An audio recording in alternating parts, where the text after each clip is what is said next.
This is Growth Guide, a podcast exploring the depths of curiosity, questioning everything in the name of growth.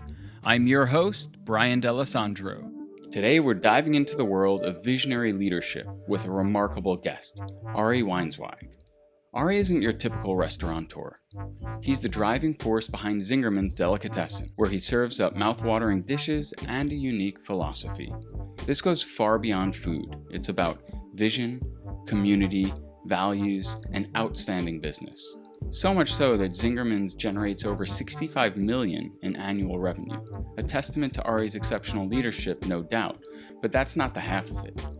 You see, way back when they first achieved success, every advisor and their mother was pointing them towards franchising. This is just what you did. But Ari knew in his gut that franchising inevitably degrades quality and makes the food less interesting. So instead, they chose to focus growth inwards. They looked at what made Zingerman such a wild success. And it turned out that their approach to leadership was the secret ingredient. This led to the birth of their ZingTrain program, which has honed the skills of thousands of top executives and leaders from around the world. Among them are some of the most notable figures in business, like Tony Hsieh, the former CEO of Zappos, and Ben Cohen, co-founder of Ben & Jerry's. Ari's approach is simple, yet profound. As he once said, the success of a business can be measured by how well it realizes the dreams of its people. That's the essence of his vision, and one of the keys to his success. Now, in his book series on servant leadership, he describes himself as a lapsed anarchist, and as such, Ari questions absolutely everything. He consciously rewrites definitions for words we often take for granted, words like success, growth, and community, and even business. In this episode, we talk about how visioning is critical to their ongoing success. We talk about how the poetry of the belief cycle informs so much that happens in our lives. And Ari shares his current work about replacing outdated models that no longer serve, ones that involve adversarial conflict and mechanized movement. Instead, Ari is drawing from organic living systems that use a regenerative approach. The impact they can have on how we conduct business and how we relate to one another as humans is nothing short of profound. So grab a notebook and let's get to it. Hello, Ari. Thanks so much for joining today. I know this has been a long time coming. For anyone who is new to your work, I mean, you're incredibly prolific in the work that you do, both in quantity and quality. I see you as a true storyteller. We'll get into storytelling and the importance of that and the role it plays for you, but I really just want to let you know how much I appreciate your style of storytelling and the magic that it holds in it. Well, thank you. You're very kind. I'm honored to be here. I'll set a little context in because I first came across your work probably like 12 years ago when you had an Inc. article that was released, and it was all about Zingerman's 2020 vision. And I'd use visioning in different capacities, pulling from, I think I was first introduced to it through Arnold Schwarzenegger, where he was talking about visioning in terms of bodybuilding, and he was referencing how the U.S. Olympic teams had used it, and it was always a powerful tool. But when I read the article of how you were using it in business and really fusing the pragmatic aspects of putting it into an action plan with what I see as more of this energetic or even spiritual approach to really connecting with something that's trying to come through. And the thing that was even more impressive than that was, as you're running a company as a CEO, you included your personal email address in there. And I reached out, and surely enough, you responded. And through the years, you've been incredibly generous and thoughtful and kind in sharing your time and your wisdom. So thank you for that. My pleasure, man. Happy to share. You know, visioning is probably the best place to jump into it. Okay. And I know that it informs everything that you guys do. Can you talk about that a bit? I absolutely can talk about it a bit. So yeah, the visioning process, The second to most recent pamphlet I put out is called The Story of Visioning at Zingerman's, conveniently. And that, as per the title, it tells the story of how we learned all this stuff. So it goes back to at 1993. We opened the business in 1982. So we were our 11th year in. We had started, Paul, my Saginaw, and I, my partner, had started March 15th. So this year will be our 42nd anniversary. And we had begun with 2 employees in a 1,300 square foot space with just 25 sandwiches on the menu and 29 seats, and a lot of the old Jewish stuff that Paul and I, Eastern European Jewish food that Paul and I had both grown up with, like what you all already know: chicken soup, chopped liver, corned beef, etc., and a little bit of what's now called specialty food, but at the time was mostly just called weird, because although it's easy to take extra virgin olive oil's presence in supermarkets for granted today, not only was it not in supermarkets, it was not in people's minds even. But that's how we got going. As I talk about in that pamphlet, when we opened the deli in '82, we didn't know anything about the visioning process. But as per what you said about Arnold Schwarzenegger, it's the idea of visioning, the practice of visioning is, I would suggest, actually an intuitive human ability that every one of us knew how to do when we were 4 or 5 or 6. It's just that as we get older, we get trained out of it. Rollo May, the 20th century psychologist, said the opposite of courage is not cowardice, it's conformity. And it's easy to say we don't want to get caught up in conformity, but it's extremely difficult to do. And then we start getting more and more anxious, and we push our own intuition and our own dreams away. A handful of people hold to theirs, and then we start to call them visionaries and wait for them to show up to tell us what to do. But the reality is we all are capable of doing the same thing. And so anyway, we didn't write down a vision, but we had one. There's an essay in part 1 of the Zingerman's Guide to Good Leading series, which is called 12 Natural Laws of Business. They're like gravity, they just are true. The first one on the list is that every organization, and I would suggest, I realized later, every person who's getting to greatness in their life, whether that is in the food world, in the philosophy department at the local university, a basketball team, a church, it doesn't matter. They all do, or they wouldn't be achieving greatness. We didn't write it down, but we knew from the beginning we wanted something special. I don't love copies. I mean, I'm not ethically opposed to them, but they're not that inspiring for me. We wanted great food, great service, great place for people to work. Even though we only had 2 of them, we wanted a great place for them to work, and do it in a very down-to-earth setting. And we knew from the beginning we only wanted one. No disrespect to those who open multiple units, but I've never been drawn. When you go to the 9th or the 19th or the 99th, it's never as interesting as the first. And so we just wanted the one and make it more and more special over the years. The general wisdom when we opened was essentially we'd be out of business in 18 months. Ann Arbor had 10, 12 delis closed in the previous decade. So the general wisdom was we wouldn't be able to survive, on top of which we're in an industry where, I don't know, 80% close in the first year or 2 anyway. And there's also, for anybody who's been here knows, there's no parking to this day. And I don't know what the percentage is, but a good chunk of people listening will not remember that there was an era before everybody had a map in their hand while they were driving or on their front seat. And with all the weird one-way streets, it was very difficult to find. Anyway, fast forwarding 6, 7 years later, we were considered, in quotes, geniuses, because everybody knew from the beginning it was a brilliant idea, et cetera, et cetera. We slowly grew, added on to the building a couple of times. So by 1993, 11, let's say 11 and a half years in, we had, I don't know, 140, 150, something like that, employees. And I don't even remember, but we were probably doing 5 million in sales, let's say. And we'd been written up in a whole bunch of magazines. So in quotes, we were a success, whatever that really means. And Paul sat me down one summer morning about 10 o'clock when I should have been inside getting the sandwich line ready for the lunch rush. And he sort of looks at me and he goes, "Okay, in 10 years, what are we doing?" It's like, "What?"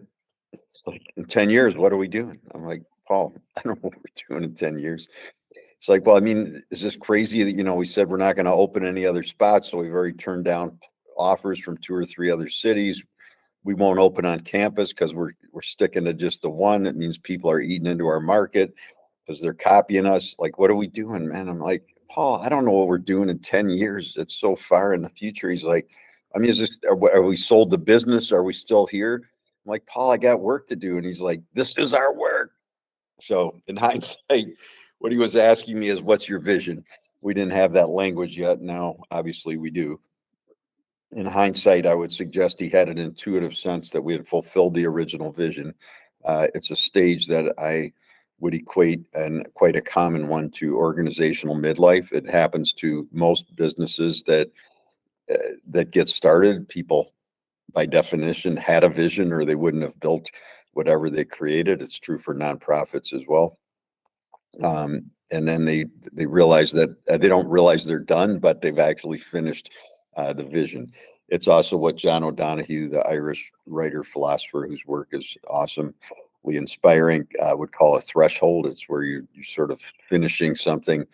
You're not really done, but you're entering something new. And Paul had an intuitive sense at that time that we had finished that original vision. In essence, it's not really done because you don't attain the perfection that we all, or I certainly at that time imagined we might, at least aspire to, but we were there. And that started a year-long conversation, argument, disagreement, lots of long walks, eye rolls, swear words, etc.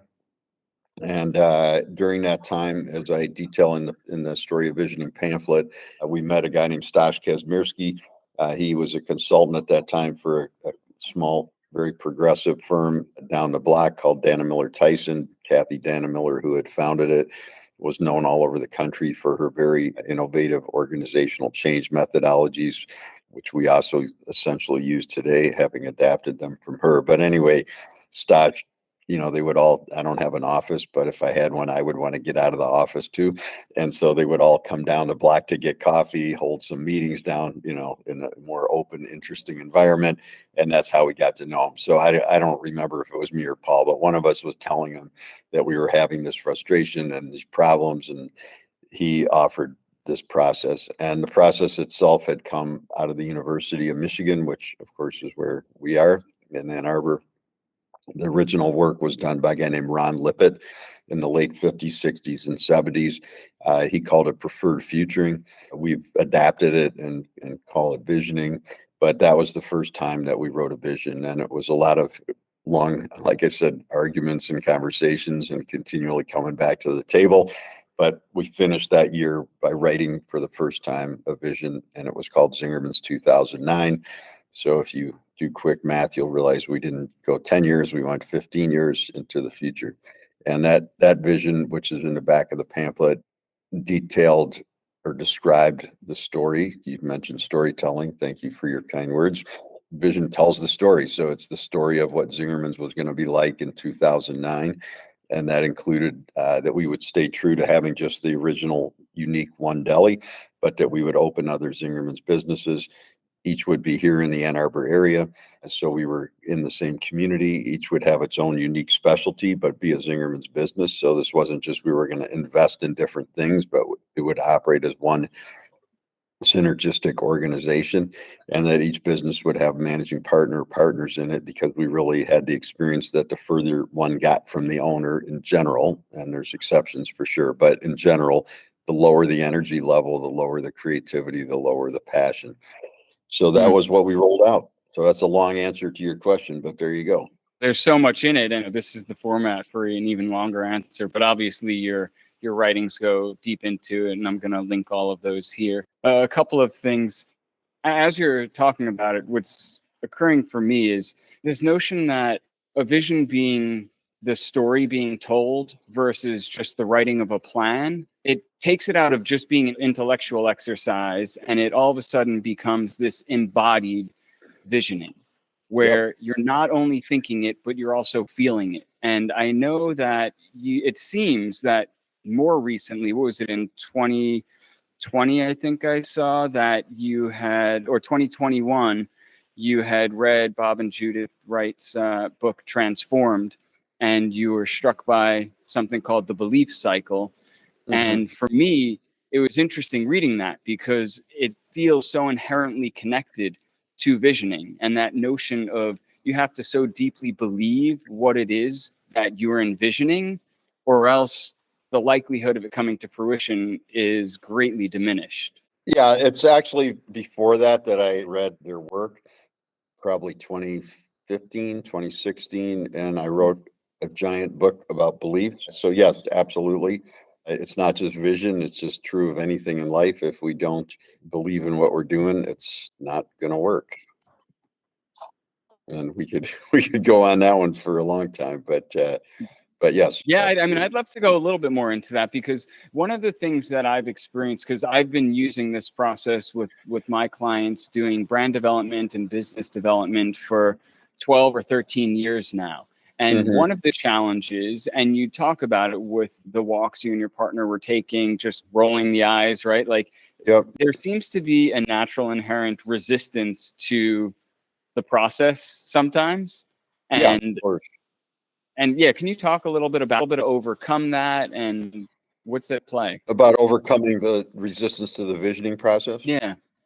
Well, so yes, I've known Bob Wright through a sort of convoluted personal story that's in the end notes of part 3 of the Guide to Good Leading, which is on managing ourselves, and he wrote the foreword for that book. But anyway, yeah, I mean, it turns out that what we believe essentially creates big parts of our lives. I'm not suggesting it's magic. It's just that our behaviors are driven by what we believe. I mean, so if you believe, as you do, working out is good for you, you're more likely to work out. If you don't believe in it, but your doctor tells you to do it, the odds are very low that you'll stick with it.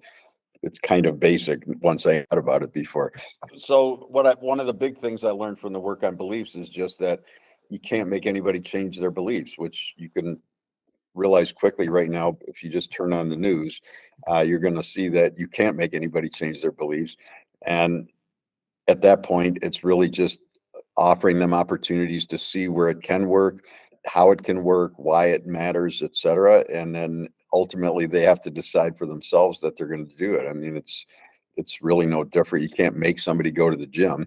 It's got to be their own decision. And we're all influenced in different ways. Some of us will change our beliefs because we see evidence that it's working. Some of us will change our beliefs, to your earlier point, because we heard a story about it that was interesting. As an introvert who likes to read, a lot of my beliefs are changed by books. So it's sometimes beliefs are changed by the equivalent of what in substance abuse they would call hitting the wall. Like, our lives just get too unbearably painful, and we need to reach out for a new way to approach them. So one way or the other, that's all of those things can impact. I got a whole long list of what causes people to change their beliefs in my experience, but in the end of the day, you can't make anybody change their belief. And I have plenty of friends who intellectually know this is a good idea. They've seen us use it, but they still don't do it. And none of us are perfect. I mean, there's things in my life, and in truth, that I probably ought to be writing a vision for, but I don't. What I will say is, over time, through neuroplasticity, this becomes the way your mind just approaches things, is to imagine the future. And I think the people who the world calls visionaries and looks up to are people who, for whatever reasons, have just continued to do that through their lives. The other people, the rest of us, lose that pattern, but you can regain it, just like working out. I mean, over 2-3 years, you'll change the way your body is. And if you practice visioning for 2, 3, 4 years regularly, you begin by thinking of what you really want. Or if you think of what's wrong, your mind quickly flips into what is it that you really want. Whereas much of the world is still stuck in obstacle, who's in the way, what's the obstacle, whose fault is it? It's, why am I the victim or whatever? So absolutely. The belief part, it all fits together. Like, there's none of these pieces exist in isolation, just like you and I don't exist in isolation. Yeah, it reminds me of, in psychology terms, are you familiar with the drama triangle? Yep, I am. And so these roles that we often fall into, and the Yep. power of habit and beliefs to rewrite those. And that's where I find the visioning practice. And I do see it as a practice because you get better at it over time. And Absolutely.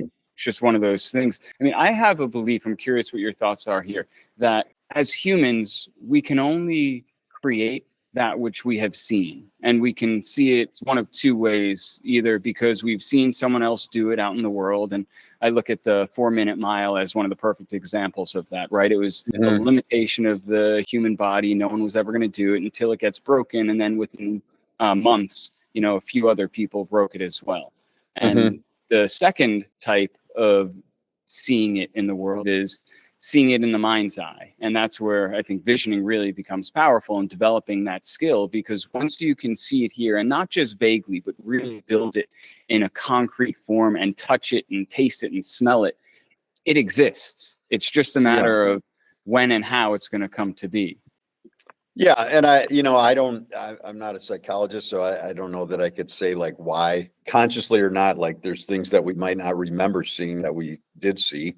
There's things that we saw through, to your point earlier about stories that we heard. We don't always remember everything that we heard consciously, but it's still in there, right? So somebody might have been to visit us at some point. Somebody might have heard about us from their cousin. Somebody might have heard a story, so small things initiate other interactions, and sometimes we realize why, sometimes we don't, but either way it can happen. And I guess the main message is it works.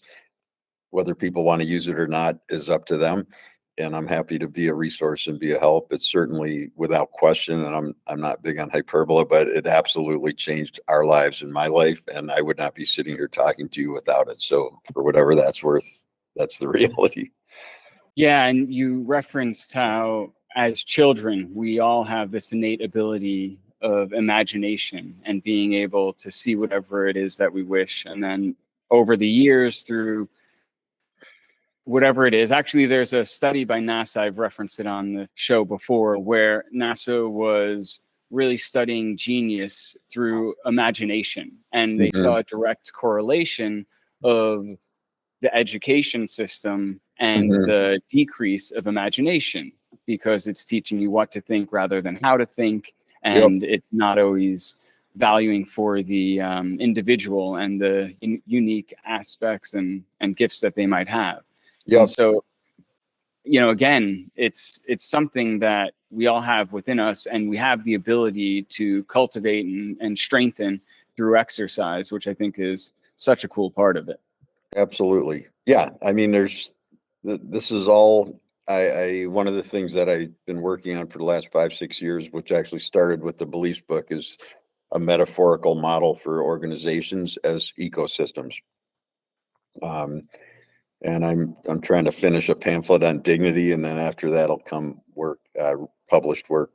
I've written about it in the e-news, as you said, but I haven't published it in print yet on paper, which will come. But anyway, I have come to realize over the years that the metaphorical models that we're all trained in to think about organizations, although well-intended, are generally unhelpful. So the model of sports teams, which implies a lot of win-lose, a lot of champions and losers, a lot of the last shot makes you the NBA champion, but the missed last shot means you got to go home for 6 months and feel terrible, when the reality is success and failure are all happening simultaneously. Like while I'm sitting here having a nice conversation with you, there's a shot of espresso across the way at the coffee company that's not super optimal, or a guest didn't get greeted with the greatest energy, or whatever it might be. So the ecosystem for me is a lot healthier than that. Same with the military. All due respect from the heart for the people in the military, but it's a lot of win-lose again. And similarly with the model of machines. I drove here in a car, so I'm not down on machines, but we are not machines.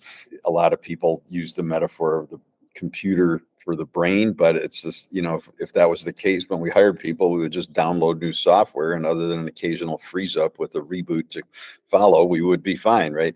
So all of those are well intended, but none of them are that helpful. I find the ecosystem to be infinitely more helpful because everything is connected.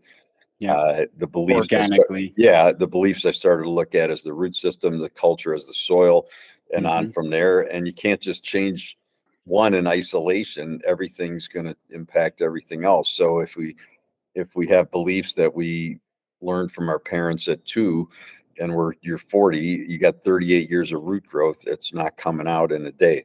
And if you clip the weed at the surface line, it's just going to grow back. We all know that. So these things are all playing out together in one, if you step back and look at it, one coherent thing. And it also helps you understand how long it takes to make change. Like, nobody has the illusion that they're going to inherit an industrially managed farm from their aunt and uncle after 40 years of pesticides. And like in a month or two, it's going to all be converted into this beautiful paradise of sustainable agriculture. Like, I don't think nobody thinks that. Like, we're not trucking in the new soil and, I think you stop thinking that by reverting to these organic living system models, which are inherently connected. I think going deeper into exactly what you're saying is, it seems they're largely a byproduct of the Newtonian era, right? Of that myopic lens of separation. We could separate something and control it. And it's predicated on the idea that we are separate. Even in sports, where we say there's no I in team, yet we always celebrate the person who got the winning shot, right? And so there's this ongoing narrative of the I, me, my. And once we truly embrace this collectiveness, you're not only seeing it in terms of your lifespan. So the urgency to get it done, just so that you could get the accolades for it or to see it be completed, it kind of drifts away and it becomes a part of a much bigger unfolding. And this goes to storytelling, I think, at its most essential level. I've heard this Brian Marasco, who does amazing work in ancient religion and history. He referred to as the opposite of or not opposite, but aside from the idea of like artificial intelligence or even organic intelligence, we have ancestral intelligence. And it's this idea that we are carrying the wisdom, the stories, and the lessons from our past ancestors, and we have the ability to impact those coming after us. And I think at its best, when we could bring that concept into business, it's a natural progression. Yeah. I mean, yes, there's so much to learn. And whatever I've learned in all the years of doing this, it's a tiny drop in an ocean of information that I'm going to continue to try to take in as much as I can. I mean, it's interesting. It helps me. It helps others around me, hopefully. And it's energizing.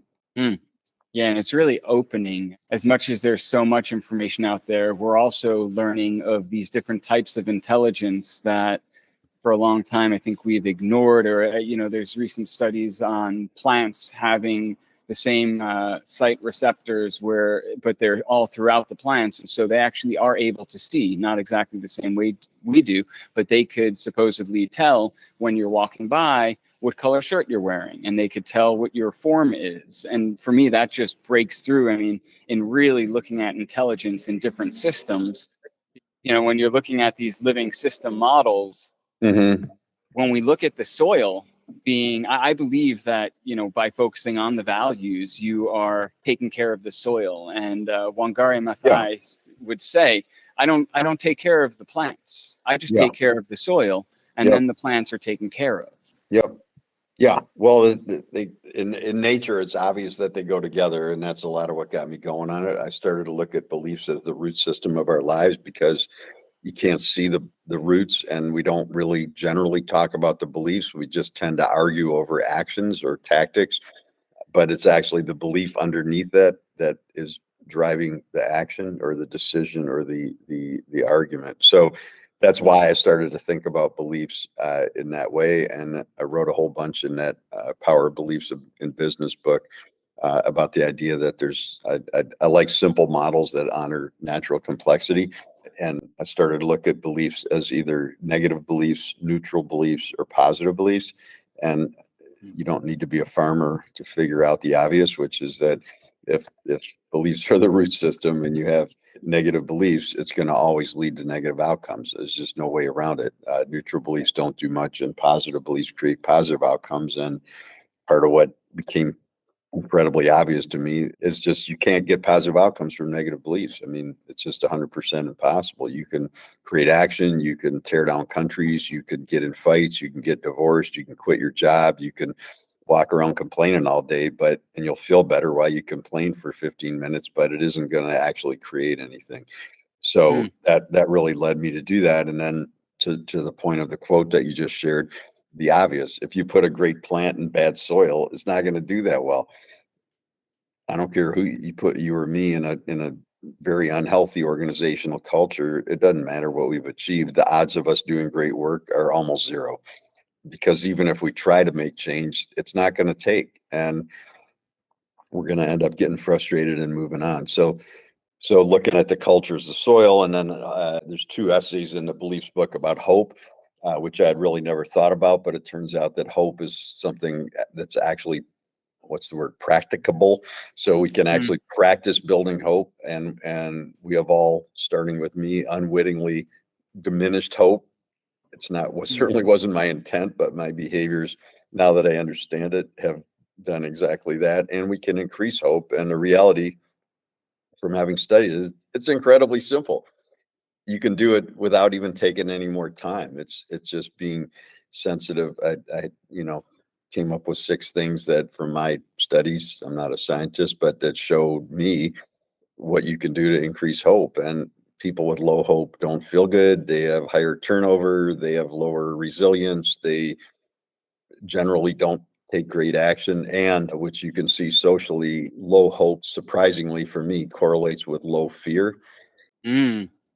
Right. So like if you have low hope about your life, it doesn't matter if you run out in traffic, whatever. It doesn't matter if you get arrested. Your life already sucks anyways. But if you believe like you're going to live the next 40 years to see your kid grow up, like, you're way more thoughtful about your behaviors because you have high hope for the future. So people who have low hope become reckless. You can see this in the country. You can see this in the world. They take actions that you and I would never take. And I'm not saying they're not as good a human being. They are. But if your belief is we're already screwed, everything sucks, it's pretty much hopeless anyway. Why not, man? Go wild. Yeah, it seems like constructive versus destructive, right? Well, it's just, think about it. Like, when we, I don't know about you, but when you're a teenager and you feel despondent about life and, whatever, get drunk and drive, do things that as a responsible parent, you would never do now. I'm not saying you did that, but I mean, I've certainly done things in my life that weren't that productive. But the more one believes in the future, the more positive one feels about where one is headed, then the less likely one is to take reckless actions, because they would undercut the odds of getting to where you want to go. And how about the aspect individually that's definitely clear? And then how about collectively, in community or within an organization? Well, the collective is just it's the set of all of us. And I don't mean there's not like an energy that's collective, because we feed off each other. When you talk about a basketball team or a jazz band or whatever, I mean, there's no question there's an energetic connection that the sum of the parts can be, or the whole can be greater than, or less than, the sum of the individual parts, for sure. That said, you're not going to have 10 of us with low hope and then magically high hope arrives. Like, now we're contributing or detracting from each other's hope levels without question. But it's really, can you create an organization with high hope? That imperfectly, I think that we have. The higher the hope of the people who are here when we hire you, then, because it's not just software, there's actual practices that increase the hope. Then if we hire you, the odds are, A, you're already a higher hope person, or you wouldn't have wanted to work here. B, that will help increase your hope too. And there's going to certainly be dark days where all of us have our hope diminished, or we've unwittingly crushed the hope of somebody around us. But in a higher hope positive belief, healthier cultural soil ecosystem, we can do better. And that resilience is stronger too, right? As a baseline. Absolutely. Yeah. Just, it's what you already know about your body. I mean, healthier people are more resilient immune systems. Healthier organizations have better organizational immune systems. Hope in the metaphor is like the sun. So it's just, we all like it better, and plants grow towards the sun. And so unfortunately, you can see socially and in some companies, people who are low hope find hope in ultimately very destructive negative beliefs. But if somebody tells me over and over again, that Brian guy's the problem, and they keep telling me that, and my hope is that you're out of here, then I'm going to try to get you out of here. And it's not actually true because all my problems will remain even if you're gone. But if people have low hope, they're going to listen to that kind of talk. I mean, they don't know what else to do, and I don't blame them. I mean, it's just like, I'm a history major. If you look at Germany in the early 30s, I mean, I'm generalizing and I'm not the world expert, but you have a general feeling of being taken advantage of by the settlement after World War I. People were down, out, felt like failures, and Hitler comes and tells them, it's not your fault. It's the Jews. It's the black people. It's, after a while you believe it. And so it just becomes, let's just get rid of these guys and everything's going to be fine again. It's a mythical belief in a past that didn't exist. And, it can occur on a national level, but it can also occur for us, right? So you hit 40 or 35 or 30 or whatever. It's like, I was great when I was 18. Like, let's go back. But it wasn't actually that great at 18. It's just that we've created that story for ourselves. Visioning is the other way. It's where we're creating a positive story of the future, honoring our current reality. And it's not a fantasy. It's got to be strategically sound and inspiring at the same time, but it's writing that story. And to your earlier point, I think you made way back in the beginning, but like when we tell the story the way we do it in the visioning, it's got both facts and feelings. The facts, as you said, it's not just an intellectual exercise, I think you said, and it's not. It's also an emotional exercise, and it brings the two together. So it's not just, I feel like starting a $60 million company in Miami. Okay, it's there. Like, it's not like that, but it is talking about how we would feel in the future when our vision comes to fruition. It talks about how the people who work in the organization would feel. It talks about, it's some sense of why we're doing what we're doing, which is also now appropriately discussed as purpose. And we bond into that. I mean, anybody who's in sales knows that people ultimately buy on emotion, not on fact, even though then we find the facts to justify our decision. But the vision needs to call out to people emotionally, and then it needs to be factually substantive so that it's actually going to work. Like, the building's going to stand up. It doesn't just sound good. Right.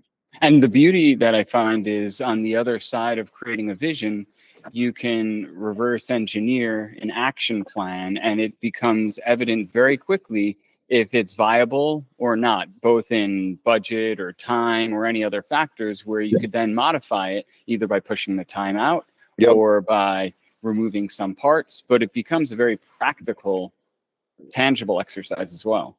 Yeah, absolutely. I mean, and we pretty much stick to them. I mean, we don't mess around with it. It's, I don't know.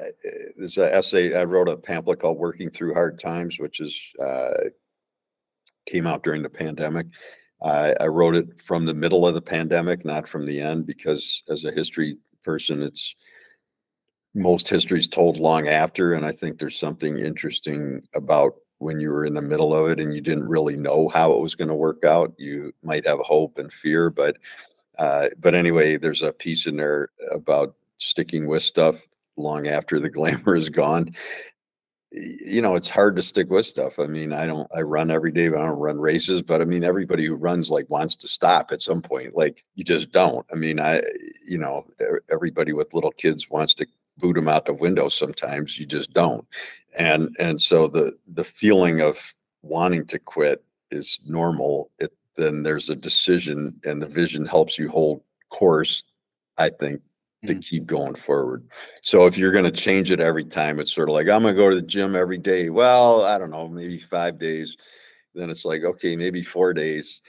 And I mean, I'll just say, like, for me, I'm super slow afternoon anarchist runner, introvert runner. So, but I just go every day. And I was already going 4 or 5, 6 days a week. But then I was just like, you know what, if I just go every day, then I can't take any of the excuses, out of because it. there's no day without a good excuse. Like, I always got too much work to do. I live in Michigan, so the weather's bad 80% of the time. It's too cold or too hot or whatever. I'm tired. I got stuff to Always a do at good home. reason, right? There's always good reasons. So once I just said, you know what, I'm going every day, then it's like I just figure it out. The other thing related to that I've discovered this past year, I'd been really wanting to get back to training. I'm 44 now, and you definitely, like you said, you start having these ideas of like, okay, certain things are in the past. Now I've got to adapt to this. And I kind of wasn't buying any of that. And so I really wanted to surround myself with other people who were pushing themselves. And a couple of the other parents from our schools started getting together and doing these HIIT workouts, high intensity interval training, a couple times a week. And as much as it was easier to do it with other people, there's the support you get, the coaching, also the competition, healthy competition. But the thing that I realized is you're training yourself for resiliency, because you're not doing it just so it feels good and stops. You're doing it and pushing to your edge, breaking. And that's where the mental game begins, where I either want to blame the person who's running it and be like, God, he's such a dick. He's just pushing us for whatever reason, the stories that you tell. Or then you go to yourself, I'm just weak. Oh, I don't have it anymore. I'm old now. And then all of a sudden it seems to break. And running, I find this too. Eventually it breaks and it just gets calm. And you dig deep into something else. And I believe it gets cultivated. And this idea came to me that, oh yeah, if you train so that when things are at their worst, you could be at your best.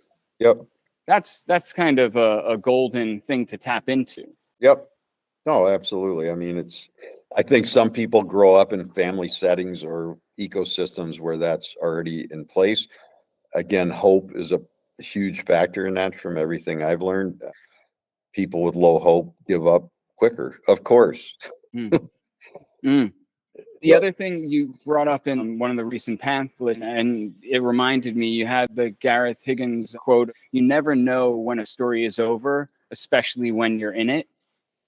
And man, that hit so hard for me. I think there's just so much wisdom in that. No, absolutely. He and I just taught on Wednesday. We did a whole day here at ZingTrain, where I'm sitting right now, coincidentally, before I go home to run. But anyway, he and I taught a day called Beliefs About Stories and Stories About Beliefs. His work is great. He'd be a good podcast candidate for you as well. I'd be happy to connect you. But his book, How Not to Be Afraid, is kind of about fear. But for me, it was really more about stories and the stories that we tell. And the more I underlined and studied his book, I realized that stories are just beliefs made manifest. So they're really just two sides of the same, whatever, coin or equation. And if you change the beliefs, you're going to change the story. If you change the story, you're going to change the beliefs. So that line of his is true. Rebecca Solnit, who's writing, I also love, I'm paraphrasing, the actual quote is in the beliefs book, but she said, like, trying to say where a story starts is like dipping a cup of water in the ocean. Like, it's, where I started my story today, but I could have started when my grandparents came from Eastern Europe. I could have started it any number of places. In the dignity pamphlet that I'm working on, I'm going to start the story. Well, in the visioning pamphlet, I started the Zingerman story when we met Stash in 1993, not when we opened in 1992. In the dignity pamphlet that I'm working on, I'm going to start it February 24th, 2022, because it was the Russian invasion of Ukraine that really got me. I mean, pushed me into despair, but then got me to study dignity in a different way. So, you could start anywhere and you can end anywhere. It doesn't really finish. And, if we destroy the climate and there's no more humans, the planet's going to go on. I'm not being doom and gloom, but it's just story's going to keep going. Years ago, I got in touch with the topic of big history, right? The story of the cosmos and this great unfolding. And there's something so powerful, and always, no matter how small our individual story is, recognizing that it's a chapter in this huge library that continues on and on. Yep. I'm really moved by the metaphor that you're using around this living system. And I've played with a similar one, so I'm really curious on what you assign to some of the other elements in there. Two of them in particular that I'm really curious about are underlying currency. And so this is like the energy supply. I know you said the sun. I'm really fascinated by what the currency is as humans when we get together. Like, for instance, you spoke about what I'll call as gossip or wounded talk, where we're talking, negatively about someone else. And usually it's a projection or reflection on other stuff that's going on. But the more that we feed that, the more that becomes the energy supply of that relationship. Yeah.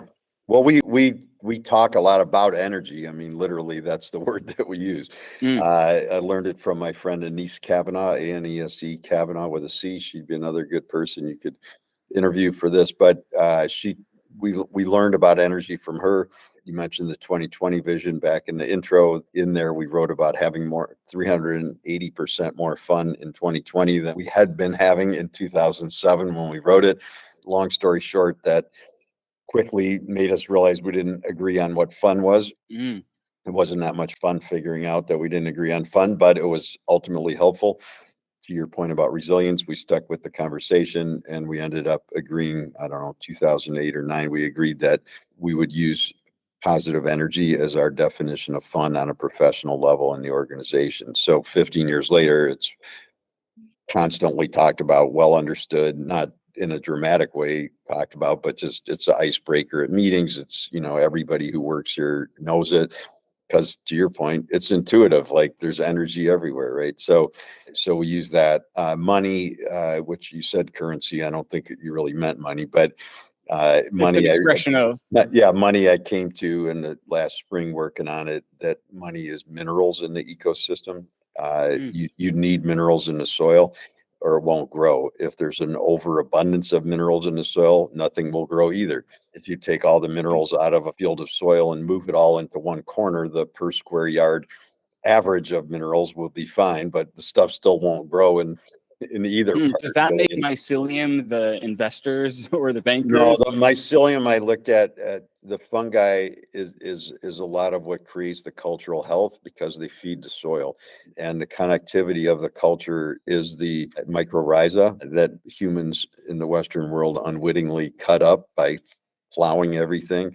And we do that in organizations too, when we think hierarchically and operate as separate departments where only the bosses talk to each other. It undercuts, no pun intended, the connectivity between the various parts of the organization. So, and then I look at, there's what I call mushrooms or fungi in the ecosystem. So they're not the people who are in charge, but they add enormously to the cultural health of the organization. And in the same way that, like, if you don't know a lot about Forest, which is a city kid from Chicago, I wouldn't have known anything. You're looking at the big trees when I'm walking through there and trying not to trip. The last thing I'm looking at is a couple of mushrooms over on the side of the path. But the reality now, having studied it, is those mushrooms contribute enormously far beyond the visual scope of what they appear to contribute. There's people in every organization that are like that. Like, they're not the boss. They're not trying to be the boss, but they help new people assimilate into the organization. They deal with the difficult customer interaction in a really awesome way without getting a lot of headlines. And then conversely, of course, we know that in some organizations, there's also the poisonous mushrooms that if you don't know enough to tell the difference, they sound good because they're telling you how you're great and that they're going to fix everything, but they're ultimately poisonous for the culture. And any of them pop up really quickly too, right? Yep. Well, and all of this is, like, it can happen in a small company, it can happen in a big company, it can happen in a basketball team, it can happen in a country. It's the same patterns regardless of the size of the organization or what it actually does. It's like, if you look at the national news, I mean, there's all these great stories like Yuval Noah Harari, the Israeli historian who does some super interesting work. I mean, I just put a quote in my e-news from him the week before last. I mean, he just paraphrasing, but he just said, there's a lot of stories that don't get told because they don't have a lot of bloodshed and drama and violence, but they're great stories. And Gareth Higgins, who you mentioned earlier, who's become a good friend over the last few years, says the same thing. Like, he's like, the world is actually not collapsing, but the story we tell about it could use some help. People want to tell the story of the horrible person who did this, and this is terrible. And that it's because the drama distracts us like drugs from what we really have going on. And that's the underlying currency at yeah, play. yeah. There's some guy down the block who's just a nice guy that picks up trash in the neighborhood when he's out walking, or the third grade teacher who's not trying to be teacher of the year at the national level, who just takes care of the kids, and the kids learn and they feel good about themselves. And because of that, they go home and they go on to be better citizens in the community. But like, nobody's writing articles about that, how that teacher rewrites the lesson plan every year. But those people they're cult in this metaphorical context, they are like the mushrooms. They're enhancing the cultural soil enormously, even though the news doesn't notice them. Yeah, Seth Godin calls them the linchpins. Yeah. Well, but I like to go away from the machine metaphors. Yes. Yeah. This is exactly. This is much more organic. Seth's awesome. I'm not criticizing, but yeah. I think any of these metaphors that are about unity and this oneness, it tells more of that continuity of the story, the great story. And this brings up another part that you can't talk about nature without it, yet our society throws it in the corner as best as it can and buries it, and that's death, right? This natural part of this cycle. And, obviously this is a beautiful, enriching part of the cycle. And this is another threshold, both for the larger environment and what's at play, but also on an individual level. Yep. Absolutely. It's going on all the time. Right. And so in organizations, have you looked at all at, death, decay, and regeneration? Well, it's just obvious in the ecosystem. It's all, going back. So I looked at compassion as compost, because we're essentially honoring what went wrong. Doesn't have to be something we did wrong, although it could be. If we approach these problems and frustrations with compassion, we're actually feeding the cultural health of the soil. Where does gratitude fit in it? Gratitude, I put in as beauty, because it's always there. We just don't always act on it or notice it. John O'Donohue, who I mentioned earlier, who's awesome. His work is awesome.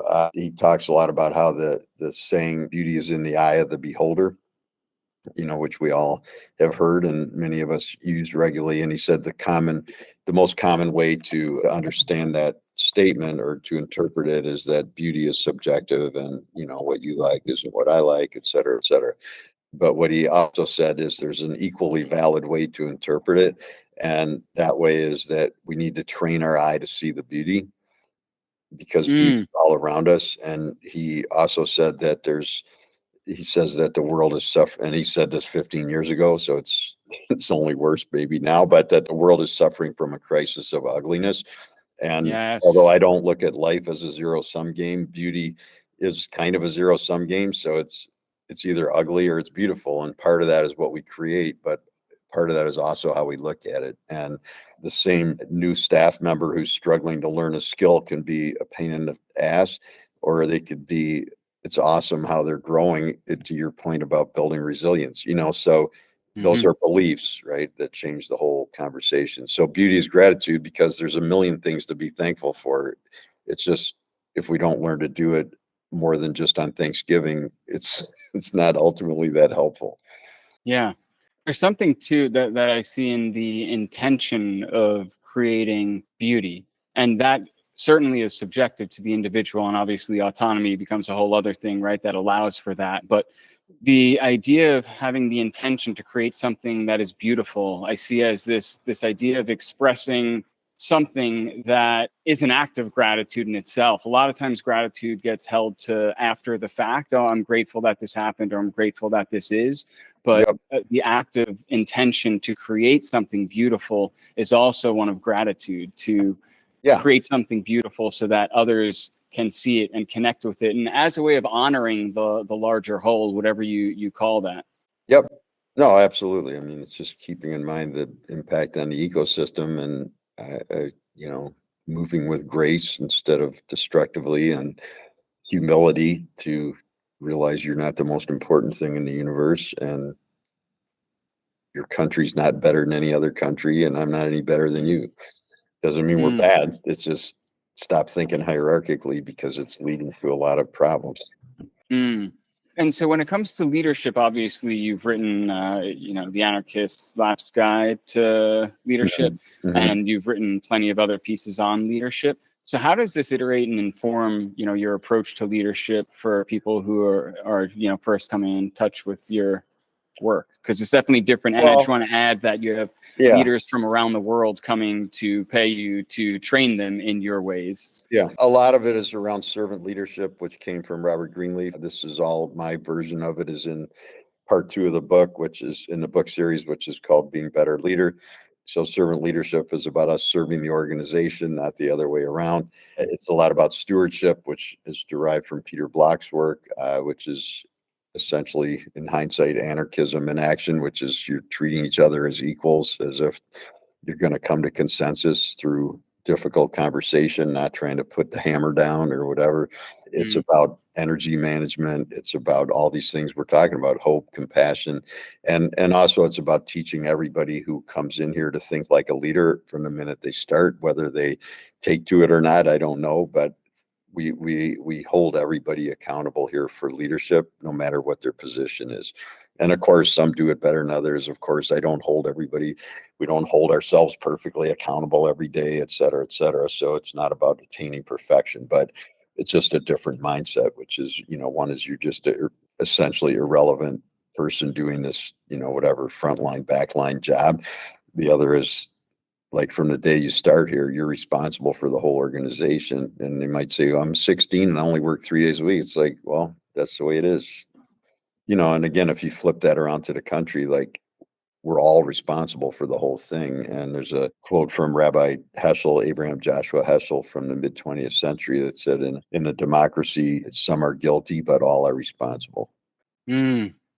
Well, on that note, I think that's the perfect punctuation to wrap this up. Ari, I cannot thank you enough for your time today. I could talk to you forever, and we can do another one. We don't want to overdose people. I love it, and I cannot wait to hear and read the release of your approach to living systems and culture. It'll come out. Thank you so much, Ari. Thank you. Have a great day, Brian. I look forward to more good conversations to come. Thanks for joining us this week on Growth Guide.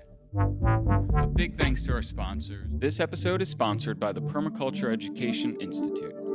You may have listened to the episode I did with founder Morag Gamble. She's incredibly knowledgeable in permaculture practices and communes with nature on the deepest of levels. The conversation we had revealed how returning to a healthy relationship with nature brings us internal peace and harmony. Whether in schools, prisons, on farms, or in our backyards, the result's always the same. Morag devotes her life to restoring our soil and enriching community.